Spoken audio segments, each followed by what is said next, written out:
Dan, Yes. what was that? What the heck was that? Yeah. I think I know where you're going with this. Yeah, that was just the most amazing 3 days of weather I've ever seen. I don't know if I'd use amazing to describe it. And I am a lifetime Ohioan. I live 30 miles inland from Lake Erie, which is nature's snow machine. If you're a skier, you know, the snowmakers. Well, Lake Erie, you don't got nothing on Lake Erie. And I don't know if I've ever seen a storm like that in my life. Yeah, it was pretty wild. We didn't get hit as hard as they had projected, but we had the cold and oh my, the cold and the cold. Yeah, we went from in like half a day, we went from 50 degrees to 0. Wow.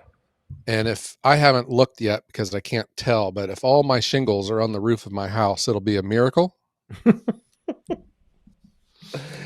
Yep. Yeah. I think, yeah, and I didn't take any pictures or nothing.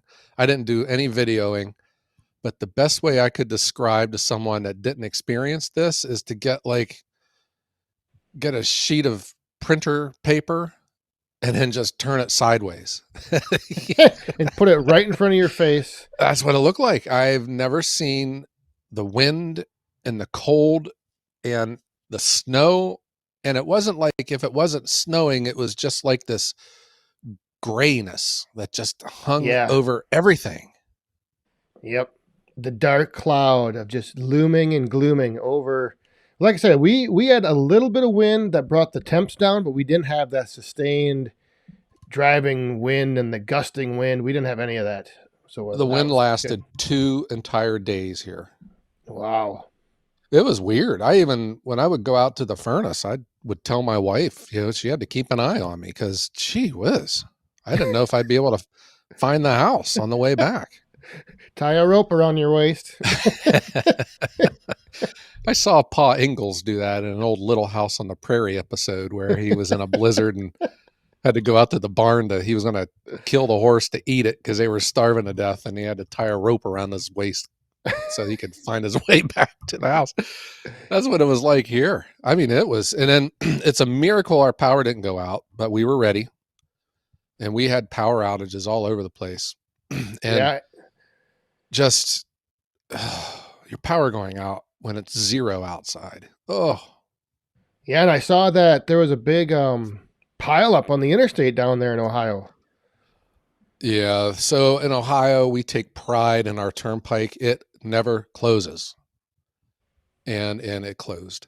It closed all the way from Cleveland to Sandusky. There was a big 50-car pile up, and it was just impassable. Just ice. Because it had rained, and then it just flash freezed. Is that a word? Yep. And I just mean, you couldn't even scrape it off your windshields. And, I had my own little stash of wood under the roof, and the way the wind was blowing, the wood in my woodshed had more snow on it than the wood not in the woodshed. That's the way it goes. Yeah. The nice thing here was that the day before the storm hit, I completely sold out of wood on the roadside stand. All the bins, all the bundles. I reloaded that evening, and I sold more that evening. And the next day, as the storm was hitting, I sold out again. Wow. So people were preparing, they were getting their firewood in case the power did go out. I think they were going to heat with their fireplaces. But luckily, we didn't get it as bad as you guys did. No, I had the fortunate thing for me. Now, this happened around the holidays for Christmas and Christmas Eve. So a lot of people's lives and plans were disrupted. But I had scheduled off myself from deliveries, through that entire weekend. And it just ironically worked out great because I didn't venture anywhere outside unless I was just going to the furnace.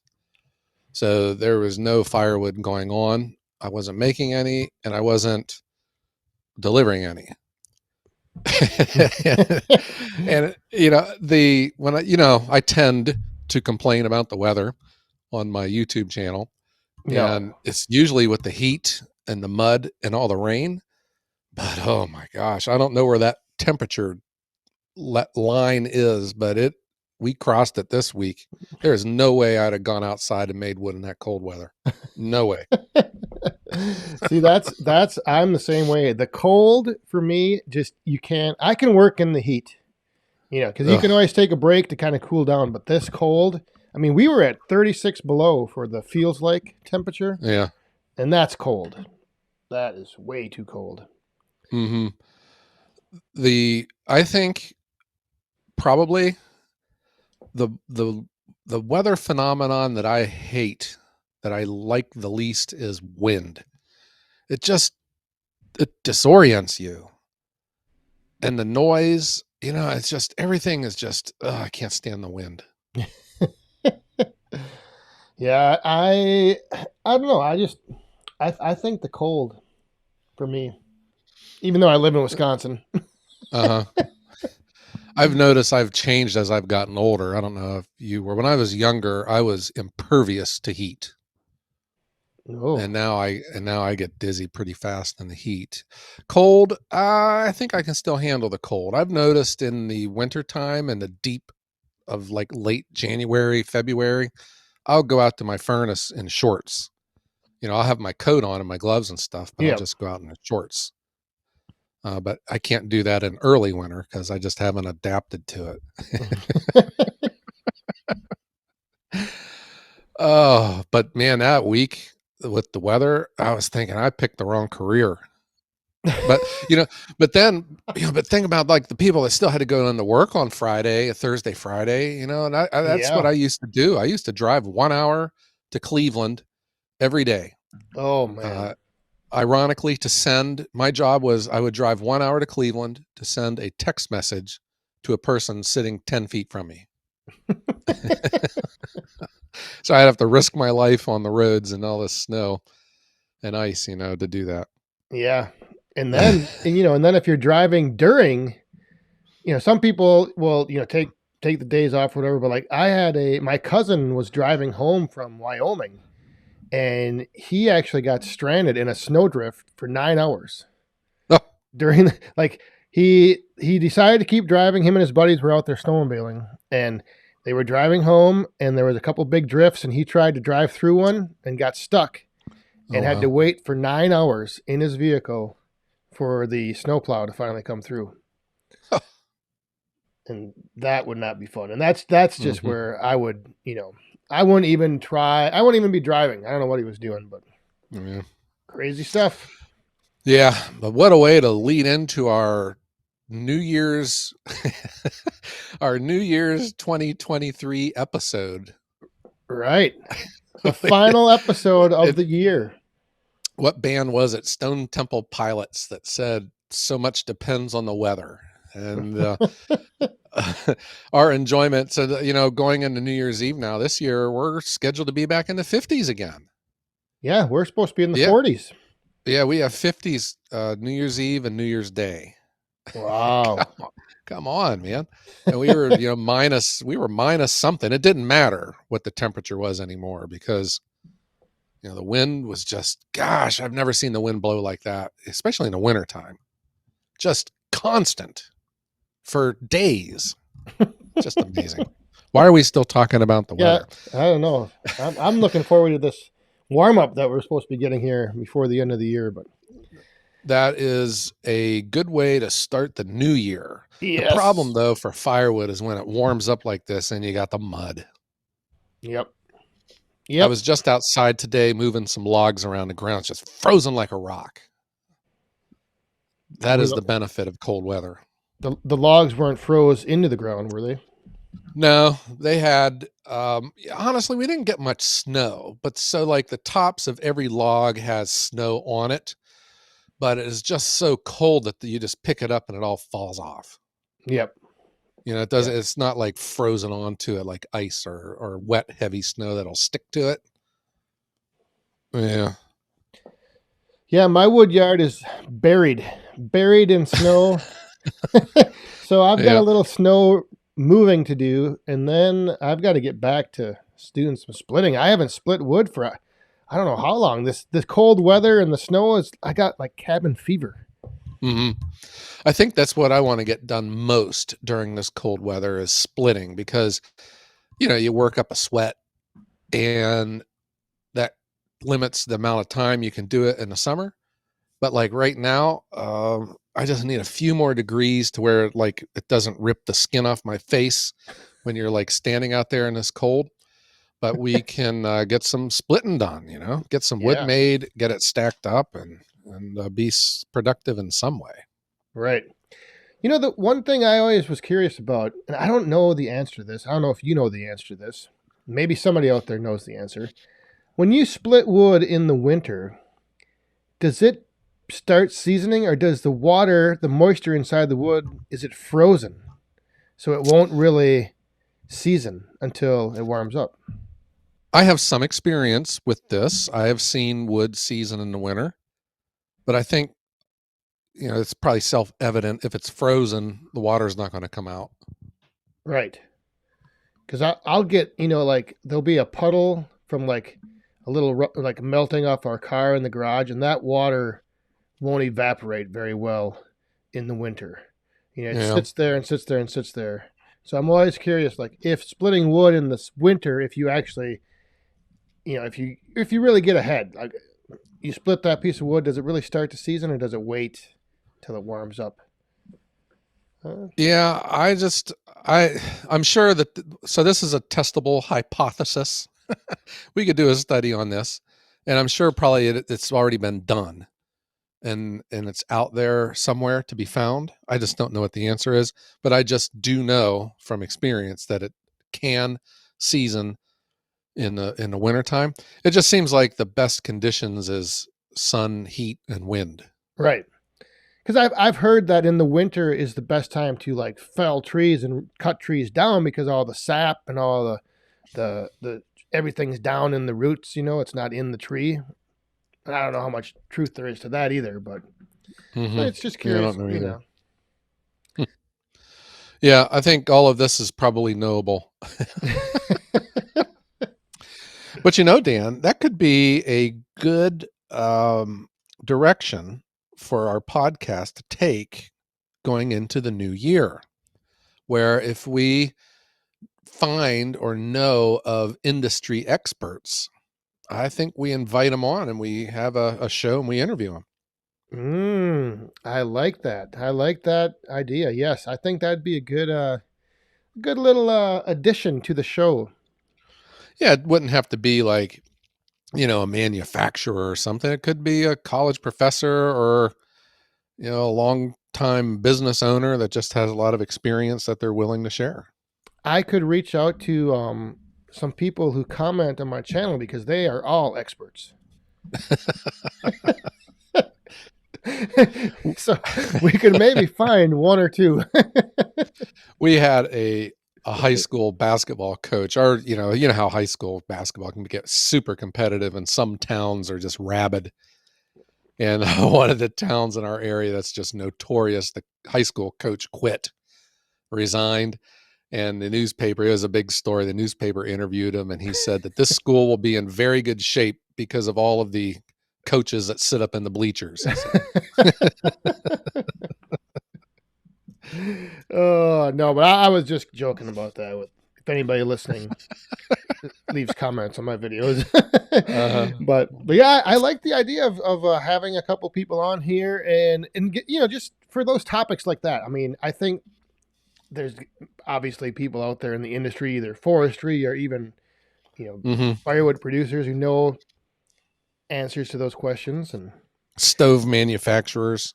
yes, I would think that they would have to do their own research, maybe, or they know, you know, what the numbers are because, you know, they're trying to meet standards or they're trying to set standards. So, That's an interesting topic right there. Mm-hmm. The standards of the EPA. Yeah. How about if people out there know of someone of interest, send us an email Yes. to, what's our email address, Dan? The Woodhounds at gmail.com. Okay. Yeah. Send us an email. If you guys have a brilliant idea, we would love to hear it. And I don't know, could turn out being a episode of an upcoming Wood Hounds podcast. I had another idea I think would be kind of fun. Okay. Maybe we do an episode of the podcast live. That is interesting. Stream. So we had talked about that in the past, but we just never really did it. Yeah. Mm-hmm. I think But that would be interesting. It would have to be, what do you think, on a YouTube channel? And but it would be exclusively for the podcast. Right. Yep. Yeah, we could figure something out. I don't know what I would do about the editing and bleeping out, the comments that I usually that you make that I have to clean up in post production. Yes, you have such a potty mouth. Oh, but it's been this podcast. I mean, what did we start with? We started off with our goal was 4 episodes. 4 episodes we were going to do. Yep. Mm-hmm. Our fear was we were going to do this and it would have been listened to only by 2 people, me and you. Well, I don't even listen. So, and then the thought of, the transition is firewood, because it's the sights and sounds of YouTube and seeing it, and the satisfying elements of it splitting and getting stacked. Could that translate over into a exclusive audio presentation? And by looking at our numbers, I'd have to say, yeah, right. It is. And do you know what episode we are on right now? I give up. We wanted to get 4. So where are we at? We are at episode 45. Are you serious? Yeah. So that's like 45 weeks then, isn't it? That is correct. Well, I think we may have missed a week or 2, but yeah. But we had one time where we did 2 in 1 week because we put one on for like the 4th of July. It was some kind of a holiday. I thought we did an extra episode. Yep, that's correct. We did. So we could have just 45 weeks because our 1-year anniversary is in March, I believe. Who would have thunk it? And we're still here. Wow. and we need to have a 1-year celebration. We do. We definitely do. Because the other thing that I know early on, I was thinking to myself, can we get together once a week and talk about firewood? Are there enough topics? Are there enough things to, continue conversations? And I think, I'm just speaking for myself, but I've found sitting down and chatting with you, Joe, to be one of the most enjoyable days of my week, hours of my week. Stop it. It's been great. It's been a lot of fun, and that was our number 1 goal as well. Keep it fun. Yes, that is rule number 1. If it isn't fun, we're not going to do it. And I got to tell you what, Dan, I enjoy it. I do. You're easy to talk with. You laugh at all my jokes. What else could a guy ask? You don't become violent after you've drank a few beers. Nope. And I was always worried because I was always told growing up I was easy on the eyes, but I didn't know how the ears would come across. Oh gosh. Oh yeah. Well, yeah, I have no opinion there, but whatever. I know I'm good looking because my mom always told me I was. Yep. That's true. All right. So what else? I think that's exciting going into 2023. And we would like to hear from our listeners too. If you have a brilliant idea or a segment that you think would be fun, or if you want to hear from manufacturers or government officials, anyone that has a loose association with our industry, Yeah. If you have, or if you have a connection, reach out to Right. them and see if we can make it work. We'll do it. That's the other thing, because I think there's a lot of, I guess, people out there we maybe don't know of. I mean, I try to stay, and have a finger on the pulse of the firewood industry, but there's a lot of people in different parts of the country that I've never heard of, I've never seen, and my experience comes from YouTube and the Paul Bunyan Show. So I agree. But man, there's a place to meet people though at a Ooh. trade show like that. Yeah. That's what another thing we should do. We need to take our podcast on the road. Yes. There should, if there is a firewood trade show in Hawaii, something like yeah. Southern California, maybe Caribbean. we go to it. Do you think they have firewood on the cruise ships? St. Croix, Turks and Caicos, we're there, man. I have been thinking a lot though about possibly attending a couple more of the forestry logging expo shows coming up in 2023. Besides Paul Bunyan, I want to do that. I have a loose agreement for one in the early summer, but that remains to be seen. I still have a business to run. I still got other obligations, but if I can swing it, I'll do it. Yeah. And it's just now with travel expenses and all that becomes taxing. Well, expensive, huh? Put it on the Wood Hounds Podcast tab. Hey, what's one more bounced check in this world, huh? That's right. What are they going to do?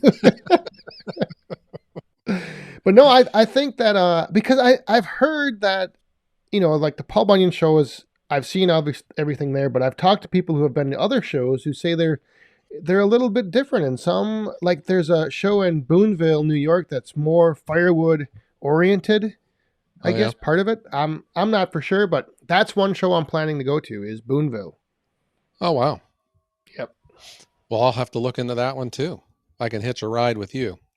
August 18th, I believe, through the 20th. Ooh, wow. That would be hot in August. Yeah, I wouldn't be making firewood that week anyway. It's too hot. Or raining. Hot or raining. Yeah. Wasn't the weather for the Paul Bunyan is just nice, man. Not too hot, not too cold. Yeah. I've lucked out both years I've been there. It's been decent weather. All right, Dan. So what do you say? Let's say goodbye to 2022. Let's say hello to 2023. Yes, indeed. And I'll raise my Dr. Pepper to you. Here's to another exciting year of firewood podcasting. Yes, indeed. Let's the final episode of 2022. Again, been great. Everything has just been beyond expectations, and also beyond expectations to the people listening out there. You guys continue to blow us away by the number of downloads that we have each week, and so we really appreciate all the support, and we really want you to end the year with a bang as well. So go out there, have some fun, but stay safe. Don't have too much fun. No. Yes. Yeah. All right, Dan, what do you say we strike up the band? Yes. And let's go outside and watch the ball drop. I don't know. What do you do? Yes. Is that what you do on New Year's? Yeah. Watch the ball drop. Exactly. All righty. Well, I want to thank everyone for tuning in. Thank you for making the Wood Hounds the world's #1 firewood podcast. And 2022 is a great year. Out with this year, and we're coming back next year, bigger, better than ever. That's right. We are going nowhere. It looks like you guys are stuck with us. That's right. So thanks everyone once again, and Happy New Year to you and yours, and everyone. Have a great year.